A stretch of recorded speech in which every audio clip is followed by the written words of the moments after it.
양옆에 있는 분들에게 서로 인사 한번 하시겠습니다. 안녕하세요. 반갑습니다. 네, 한 번 더 인사해 볼까요? 은혜 많이 받으세요. 네. 성경을 순서대로 배우면 되지 굳이 이렇게 예배 시간에 교리를 공부해야 됩니까? 이런 질문을 가지신 분들이 있을 거예요. 근데 성경 자체는 완전하고 충분하죠. 왜냐하면 하나님의 말씀이니까요. 근데 이 성경을 이해하기 위해서는 지난주에 얘기했어요. 도움이 필요하다고. 근데 이 교리는요, 교리라는 뜻은요, 이 진리라는 것을 이 진리라고 규정한 것을 분명하게 이해하도록, 그러니까 이 성경에서 분명하게 이해하도록 성경에서 그것을 말하고 있는 것을 도와주는 역할을 해요. 다시 얘기하면 이렇게 얘기하는 거예요. 여러분, 우리가 지금 하이델베르그 그 요리문답을 하는데요. 이 하이델베르그 요리문답은 유럽 교회의 표준 전과 같은 거예요. 표준거. 그런데 이 우르시누스 이 저자는요, 예수님을 믿으면 구원을 받는다. 이게 확실한 이 진리죠. 대답하셔야죠. 예수 믿으면 구원받습니다. 확실한 진리죠. 이걸 어떻게 체계적으로 이렇게 전개를 했는지 우리에게 도움을 준다 이 소리예요. 교리가. 그래서 지난주에 이렇게 질문하고 답하고 이렇게 한 게 요리문답인데, 이렇게 했어요. 살아서나 죽어서나 당신의 유일한 위로는 무엇입니까? 여러분, 위로, 이 땅에서 위로 받으려면 돈 받으면 위로 받잖아, 그죠? 위로금도 있잖아. 근데 그건 이 땅에서만 필요한 거고, 죽을 때 돈이 위로가 될까?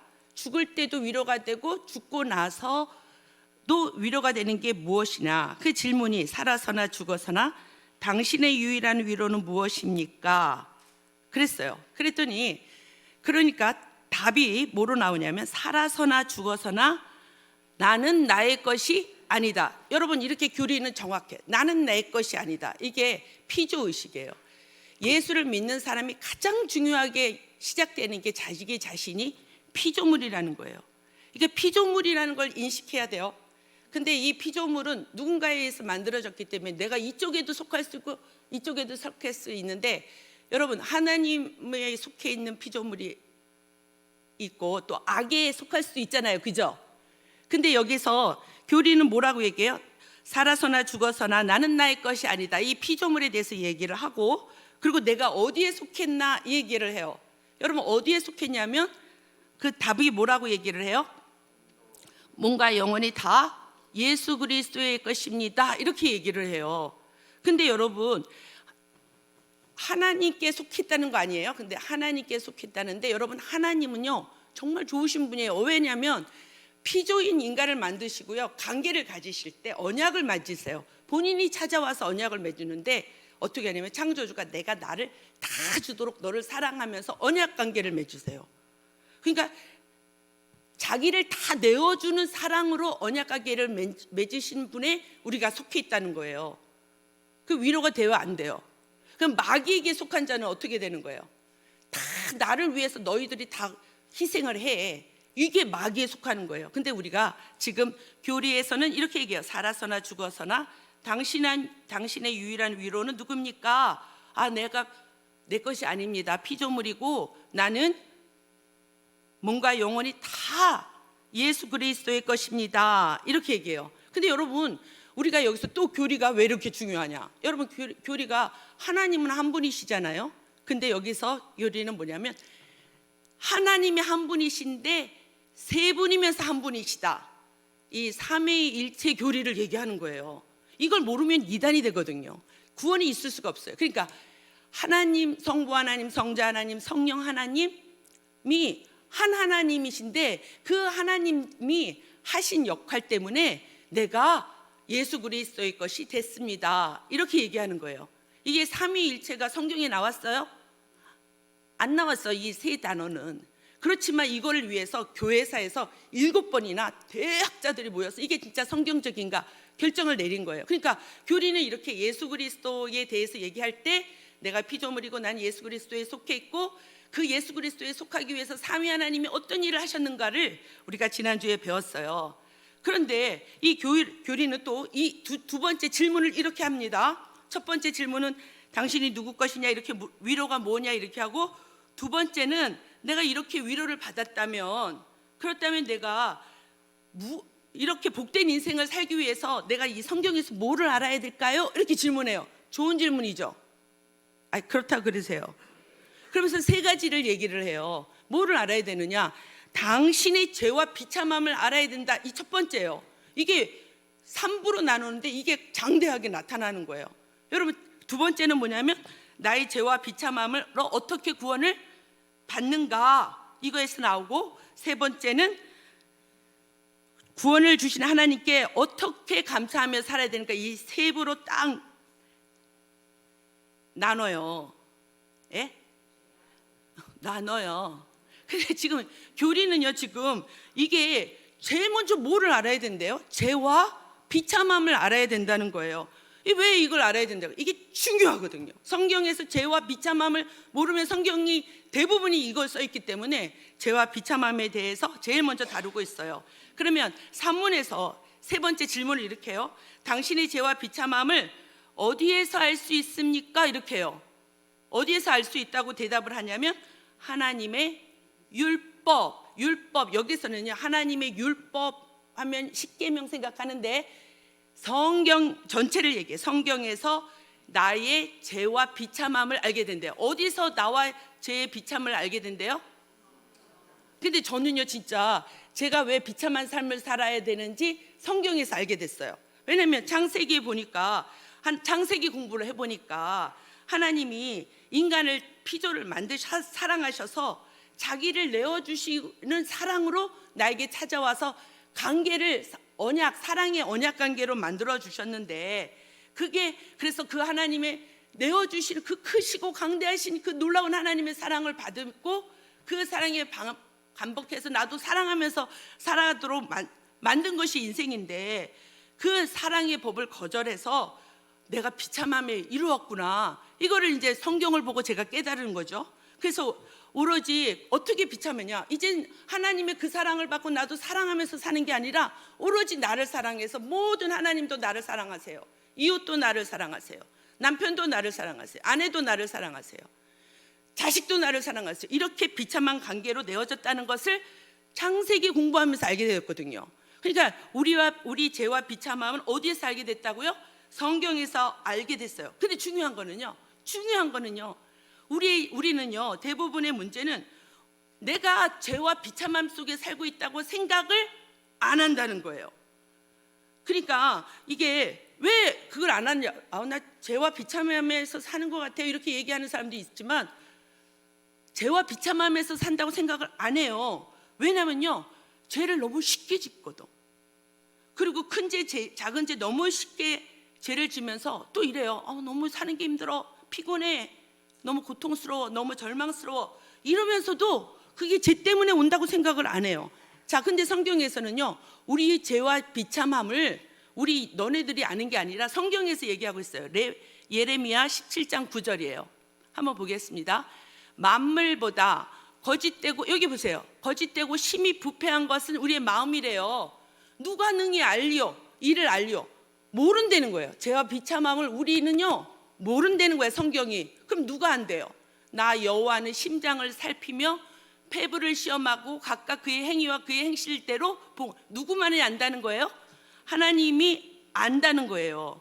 그러면 우리 하나님의 율법에서, 하나님의 말씀에서 나의 비참함을 안다고 하였는데, 그러면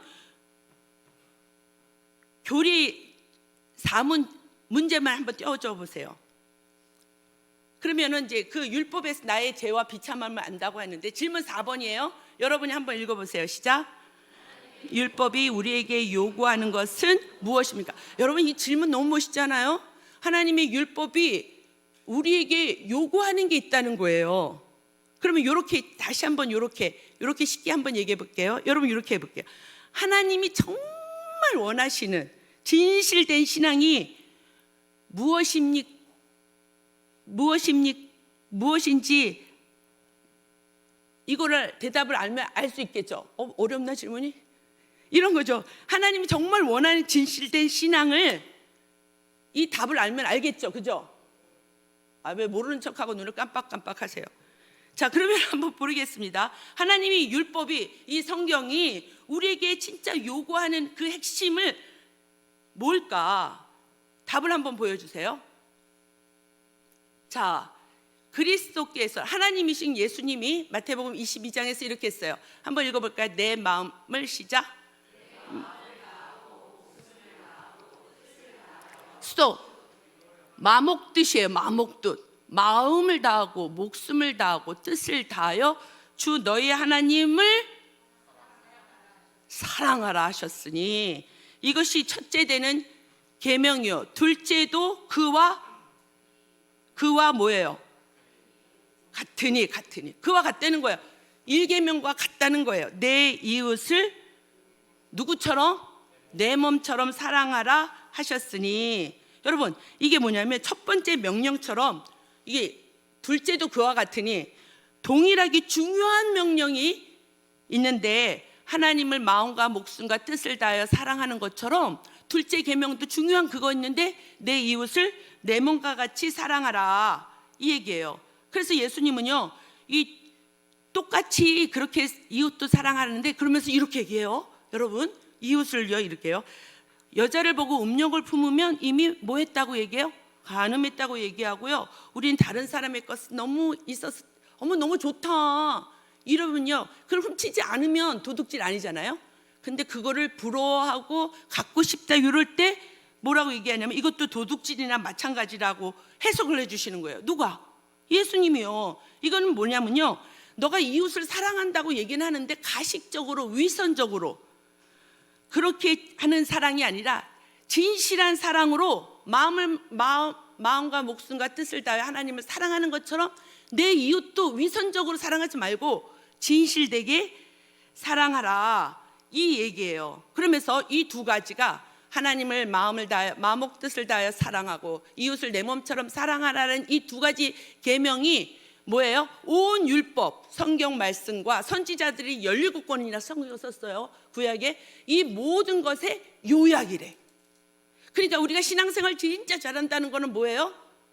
사랑하는 거구나. 이해되시면 아멘.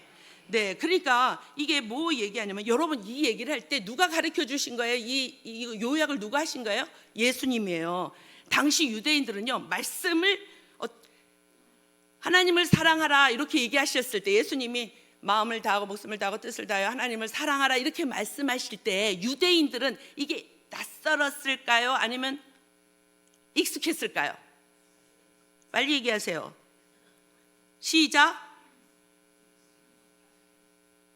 생소러웠어. 익숙하지 않았어요. 왜냐면요, 아니 맨날 형식적으로 614 조항을 다 지키는 사람들이거든요. 이렇게 형식적으로 다 지키는데, 그러면서 나는 하나님을 잘 믿는다고 생각했거든요. 유대인들은요, 잘 지키면서. 근데 예수님이 예를 들어서 너희는 마음과 목숨과 뜻을 다하여 주 너희 하나님의 그 조항을 다 지켜라 이랬으면은 이해가 됐을 텐데, 뭐라고 얘기하냐면 사랑하라 이러는 거예요. 그러면 여러분한테 한번 질문할게요. 뭐 이렇게 여기 와라 저기 와라 이렇게 지키는 게 쉬울까요? 마음과 목숨과 뜻을 다하여 사랑하라는 게 쉬울까요? 빨리 얘기하세요. 그냥 오면 가라고 하면 가고, 앉아 힘들죠. 물론 교회 앉아라 이러면 힘들고, 이것도 힘들어요. 전도해라 해라 힘들어요. 근데 마음 뜻을 다하여 사랑하는 마음으로 그걸 하는 건 쉽지가 않아요. 타락한 인간의 타락한 인간이 마음과 목숨과 뜻을 다하여 하나님을 사랑하고 마음과 목숨과 뜻을 다하여 진실하게 내 몸처럼 이웃을 사랑하라, 일이 가능하지 않아요. 그래서 사람들은 자꾸만 이렇게 마음 안 들이고 율법주의를 좋아해.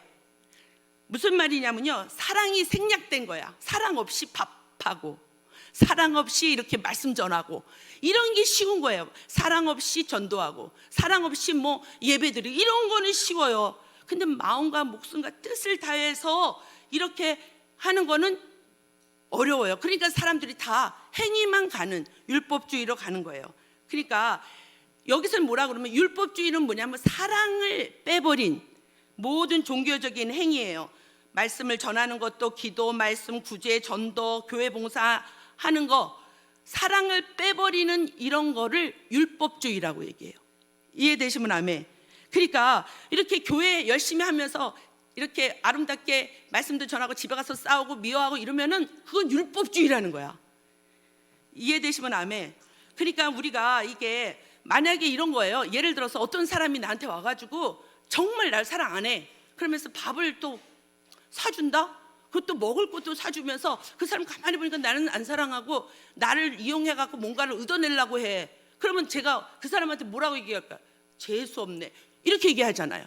근데 하나님도 마찬가지. 여러분들이 종교적인 행위는 다 하는데 사랑이 없어. 그러면 하나님은 뭐라고 표현할까요? 재수 없네 이러실까요? 그런 말은 없어요. 역겹다 이렇게 얘기하세요.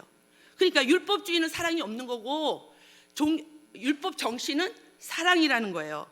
그러니까 하나님께서 요약해 주신 율법의 중요한 저신은 누구에 대한 사랑? 하나님에 대한 사랑. 또 누구에 대한 사랑? 이웃에 대한 사랑. 그러니까 율법 정신은 이 사랑이라는 거예요. 요약하자면 이 사랑이라는 거예요. 그러면 우리가 질문 한번 해볼게요. 율법이 무엇인가?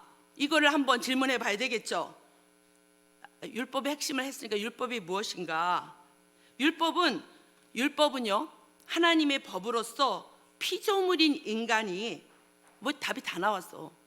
읽어보세요. 시작. 율법은 하나님의 법으로서 인간이 마땅히 지켜야 되는 것입니다. 여러분, 세상은요 우연히 만들어진 것이 아니라 하나님에 의해서 창조되었어요. 그렇죠? 그래서 창조된 이 세상은요 자연의 법칙에 따라 움직여요. 그래요? 안 그래요? 그래서 마찬가지로 피조물인 우리 인간도 아무렇게나 사는 게 아니야. 아무렇게 사는 게 아니에요. 누구에 따라? 하나님의 법에 따라 살아야 돼요. 그런데 그 법을 어기는 게 죄거든요. 그러니까 하나님의 법이 뭐예요? 하나님 사랑, 이웃 사랑이에요. 하나님의 법을 어긴 것이 죄고 그 죄 때문에 반드시 비참함이라는 게 결과적으로 나온다는 거예요. 이해되시면 아멘. 그런데 여러분, 하나님의 법 하면 우리도 이제 이 땅에 살면서 세상의 법도 생각할 거 아니에요. 근데 세상의 법도 있어요. 그죠? 근데 그렇잖아요, 법. 근데 세상의 법은 외적인 행위만 통제할 뿐이에요. 외적인 행위. 외적인 행위만 통제해요. 왜 그럴까요? 세상 재판관은요 사람의 마음을 읽을 수 없기 때문에 그래요. 근데 하나님의 법은요 뭐를 봐요? 하나님은 중심을 보시는 거예요. 그래서 우리 마음을 보시는 거예요. 우리 마음을 보시고 정말로 하나님을 사랑하는지 하나님 그걸 보신다는 거예요. 우리의 마음을 보시고 진짜로 이웃을 사랑하는 건지 그것을 판단하신다는 거예요. 그러니까 하나님을 마음을 다하여 마음과 뜻을 다하여 하나님을 사랑하는지 하나님 중심을 보시는 거고, 내 이웃을 내 몸처럼 사랑하는지 그렇지 않은지를 중심을 보시고 하나님은 판단하신다는 거예요. 그러니까 우리 여기 있는 분들 다 하나님을 믿는 분들이에요. 그래요? 안 그래요? 그러면서도 율법의 중요한 정신, 하나님 사랑, 이웃 사랑의 정신이 그 마음에 없다면 여러분 어떻게 해요? 성경에서는 죄와 비참함 속에 계속 살고 있다고 이야기해요. 그러니까 주님이 왜 나와요 여기서? 교리는요 이렇게 해요. 온전하게 너네들이, 교리가 이렇게 또 해요. 너희들이 진짜 온전하게 하나님과 이웃을 지킬 수 있느냐고 교리가 질문을 해요. 너 정말 사랑하면서 잘할 수 있어? 이렇게 물어보는 거예요. 질문 한번 볼까요? 5문. 당신은, 한번 읽어보겠습니다. 시작. 당신은 이 모든 계명을 완전하게 지킬 수 있습니까? 여러분 뭐라고 대답했을 것 같아요? 이 모든 계명을 완전하게 지킬 수 있습니까? 지켜야지. 우리가 그렇지 않으면 저주의 비참함과 있는데 지킬 수 있습니까? 노력해봐야겠네. 근데 여러분 우리가 사랑 얘기하니까요, 한번 제가 사랑 얘기해보는 거예요. 여러분 우리의 사랑이 영원한가요? 이성 간의 사랑을 여러분 해봤을 텐데 영원한가요? 부모 자식 간의 사랑도 영원한가요? 여러분 친구 우정, 내가 초등학교 때부터 친구인데 친구의 우정도 영원한가요? 온전하지 않아요. 인간의 사랑은 완전할 수가 없어요. 결국은 변질돼요. 사랑이 이상하게 변질돼. 우리 사랑은 사랑했는데 이상하게 변질돼요. 죄인을 가도하게 내 목숨처럼 사랑할 수 있을까요? 그건 불가능한 일이에요. 이유가 뭘까요? 성경에서는 이렇게 얘기해요. 우리는 누구도 부인할 수 없는 자기중심적인 죄성이 있기 때문이라고 얘기해요. 그러니까 인간의 죄성과 부패가 있기 때문에 그래요. 여러분, 아름다운 사랑, 가장 아름다운 사랑이랄지라도 한순간에 돌변하고 분노하고, 그리고 치를 떨어요. 그죠? 그리고 배신감에 치를 떨어요. 이게 인간적인 사랑이에요. 그리고 생명을 바쳐서 사랑하겠다고 맹세하고 여러분 결혼했죠? 그런데 돌아서면 깨끗이 남이 되는 거예요. 이것이 인간의 사랑이 불완전한 사랑이에요. 여러분, 그래도 우리는 사랑 없이는 못 살아. 그리고 여러분 다 사랑하는 사람이 있을 거예요. 근데 여러분 사랑해서 매일매일 행복하시나요? 그렇지 않아요. 그 사랑 때문에 마음 아파하고 실망하고 상처 있고 서운함을 겪어요. 그러니까 타락한 인간이 마음과 목숨과 뜻을 다해 하나님을 사랑하고 내 이웃을 내 몸처럼 사랑하라. 이거는요, 이렇게 그것도 사랑하라는 것은 가능한 일일까요? 교리는 뭐라고 답하는지 한번 보겠습니다. 전혀 그럴 수 없습니다. 너무 위로되죠, 여러분? 위로돼야 안 돼요? 전혀 그럴 수 없다는 거예요. 왜냐하면 이유가 있어요. 본성적으로 하나님과 이웃을, 자, 옛빛 교회 어린이, 우리는 본성이 뭐예요? 화장실 가고 싶으면 가야 되는 거예요. 반드시 가요. 그런 것처럼 하나님과 이웃을 본성적으로 어떻게 한대요? 그렇죠. 미워한다는 거예요. 우리가 미워하는 게 그 성향이 우리 안에 있다는 거예요. 그러면 우리가 어떻게 미워하는 성향이 있기 때문에 하나님을 사랑하고 이웃을 사랑한다는 걸 할 수 없다. 그렇다면 우리의 반응은 어떨까요? 어떻게 해야 될까요? 그렇다면 여러분, 이런 말씀을 들었어요. 하나님의 법은 이렇게 하고 이 법을 지켜야 된다. 그렇지 않으면 저주가 나온다. 하나님의 법, 마음과 뜻을 다해서 하나님을 사랑하고 내 이웃을 내 몸처럼 사랑하라. 근데 우리는 그럴 수 있는 성향이 없다, 이렇게 얘기를 해요. 그렇다면 우리의 반응은 어떻게 할까요? 첫 번째 반응이 어쩌라고, 나보러 어쩌라고, 내 인생은 내 거야, 어쩌라고, 나보러 오늘 말씀 듣고 어쩌라고. 그래서 그냥 미워하고 싫어하고 싸우고 욕심내고 질투하고 사람 못마땅해 하고 눈총 주고, 그러니까 힘들잖아요. 왜냐면 비참이 따라오니까. 그러니까 어떻게 해요? 술 먹고 담배 피고 또 약 먹고 병원 가고 자기 힘듦을 풀려고 하지만, 성경에서는 뭐라고 그래요? 어쩌라고. 이런 사람에게 뭐라고 얘기하냐면, 너 계속 죄와 비참 속에 살 수밖에 없고, 더 무서운 것은 하나님의 때가 되면 율법의 기준에 따라 하나님이 처벌하신다는 거예요. 어쩌라고, 나보러 어쩌라고. 이런 사람은 그렇게 하는 거예요. 그러면 두 번째 반응은 뭘까요? 어쩌면 좋아, 이거예요. 하나님, 나는 피조물이고 하나님이 먼저 나를 사랑해서 이렇게 오셨는데, 근데 난 한 번도 하나님을 마음과 뜻을 다해서 하나님을 사랑한 적이 없네요. 저는요, 윤리적으로 괜찮게 살아서 다른 사람한테 괜찮은 사람 보이려고 했지, 하나님을 사랑해서 이런 일을 한 게 아니네요. 그리고 내가 교회 일도 열심히 하는 건요, 내가 괜찮은 사람으로 인정받고 싶어서 했지 하나님 생각하지도 않았네요. 어쩌면 좋아요?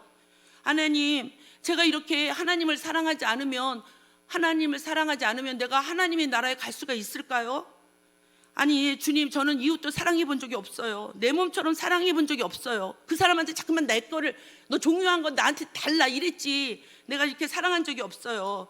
그리고요, 그렇게 나를 사랑 안 해주면 늘 잣대로 판단하고 비판하고 못마땅해 하고 업신여기고 이랬어요. 하나님, 내가 이렇게 죄를 지며 마땅한 벌로 이 땅에서도 비참하지만, 하나님 아버지, 이 인생이 끝난 날 지옥에서 영혼의 고통을 받았겠네요. 어떻게 하면 좋아요? 어쩌면 좋아요? 이렇게 반응할 수 있을 것 같습니다. 그죠? 그래서 간단하게 보겠습니다. 로마서 7장 보세요. 로마서 7장, 사도 바울이 그 반응 속에서 사도 바울이 우리를 지지해 주는 말씀이 있어요. 로마서 7장입니다. 빨리 보여주세요. 자, 읽겠습니다. 시작. 그러므로 내가 한 법을 깨달았으니 곧 선을 행하기 원하는 나에게 악이 함께 있는 것이다. 22절. 내 속으로는 하나님의 법을 즐거워하되 내 지체 속에 한 다른 법이 내 마음의 법과 싸워 내 지체 속에 있는 죄의 법으로 나를 사로잡는 것을 보는도다. 오호라, 나는 공고한 사람이로다. 이 사망의 몸에서 누가 나를 건져내랴. 여러분, 사도 바울이 이렇게 얘기하는 거예요. 사도 바울이 하나님 사랑, 이웃 사랑, 뭐가 어려워? 이래요 지금? 아니 그게 뭐가 어려워 이러지 않아요. 이 사도 바울이요 그렇지 않다는 거예요. 자기도 깊은 탄식과, 여러분 사도 바울은요 신약 성경 거의 다 쓴 사람이에요. 근데 깊은 탄식과 고통, 좌절, 절망이 있는 거예요. 내가 하나님을 사랑하고 이웃 사랑할 수 없는 그게 묻어 있는 거예요. 나는 진짜 이 하나님 사랑, 이웃 사랑을 여러분 여기에서요 중요한 질문을 하겠어요. 여러분이 죄 문제 때문에 내가 하나님을 사랑하고 이웃 사랑을 가지고 고민 한번 해본 적이 없는 사람이 천국 못 가요. 이게 무슨 이다. 여러분 이걸 고민해야 돼요. 자기 죄 문제 때문에 고민 한번 해본 적이 없는 사람이 가는 곳이 천국이 아니에요. 자신의 죄로 인해서 깊은 계곡 밑에까지 떨어서 오호라 통과하지 않으면 천국으로 인도되지 않아요. 25절이 중요해요. 우리 주 여러분 이래요. 오호라 나는 공고한 절망이에요. 여기 우울 모드야. 오호라 나는 공고한 사람이다. 이 사망의 몸에서 누가 나를 건져내랴. 이 우울 모드에서요 갑자기 25절에 뭐예요? 화창 모드로 바뀌어요. 그게 뭐예요? 내가 하나님과 이웃을 사랑할 수 없는 전적인 부패라는 것을, 그리고 내가 너무 이기적인 존재라는 것을 깨달았는데, 이것 때문에 예수님께서 십자가를 지셨지. 이거를 보니까 사도 바울이 뭐라고 얘기해요? 하나님의 사랑, 이웃 사랑, 이 당연한 법 앞에서 덜덜덜 떨고 있는 내 존재가 너무 좌절되고 있는데, 십자가 앞에서 하나님이 이 모든 것을 베푸신 것을 깨닫고 평강, 위로, 기쁨, 안도를 누리고, 이 십자가 때문에 내가 하나님의 사랑 때문에 내가 큰 위로를 받습니다는 거예요. 그래서 사도 바울은요 고린도전서 2장 2절이나 갈라디아서 6장 14절에 뭐라고 얘기하냐면요, 자기는요 이 십자가밖에 자랑할 게 없다는 거예요. 나는 이 십자가 외에는 결코 자랑할 게 없고, 십자가 못 박힌 거 외에는 내가 아무것도 알지도 않겠다. 나를 살리는 거는, 이렇게 부패된 나를 살리는 거는 이 십자가밖에 없다라는 거예요. 그래서 우리는요 둘째 반응 어떻게 하면 될까요? 이럴 때는 이 십자가 앞인 거예요. 그런데 우리도요 복음의 핵심은 이 죄인이라는 걸 깨달은 사람의 영혼의 희망인 것은 십자가인 거예요. 아멘. 이 십자가는요 마지막까지 하나님이 나를 천국 갈 때까지 이 십자가의 사랑 때문에 보증해 주시는 거예요. 그런데도 불구하고 저도 죄를 계속 짓거든요. 마음속으로 여기서 지금 안 쳐다보고 막 그런 사람 째려보는 사람 제가 막 미워하거든요. 이런 거를요 어떻게 하냐면요, 주님 앞에 하나님 제가 마음을 다해서 내 몸처럼 사랑하지 못했습니다. 용서해 주십시오라고 주님 앞에 회개하면서, 그러나 하나님이 뭐라 그래요? 자기를 부인하고 자기 십자가를 지고 나를 따를 것이라. 예수 믿는 사람 반드시, 그렇지 않고는 하나님 예수님을 따를 수가 없다고 얘기해요. 자기가 죽는 거예요. 자기의 이기심, 자기의 교만, 우만, 이거를 죽여고 자기중심적인 이걸 죽이면서 내가 주님의 말씀대로 이웃을 사랑하고 하나님을 살아가는 것이에요. 그래서 오늘 이 말씀을 교리는 지지하고 있어요. 우리 찬송가 279장 하겠습니다. 279장.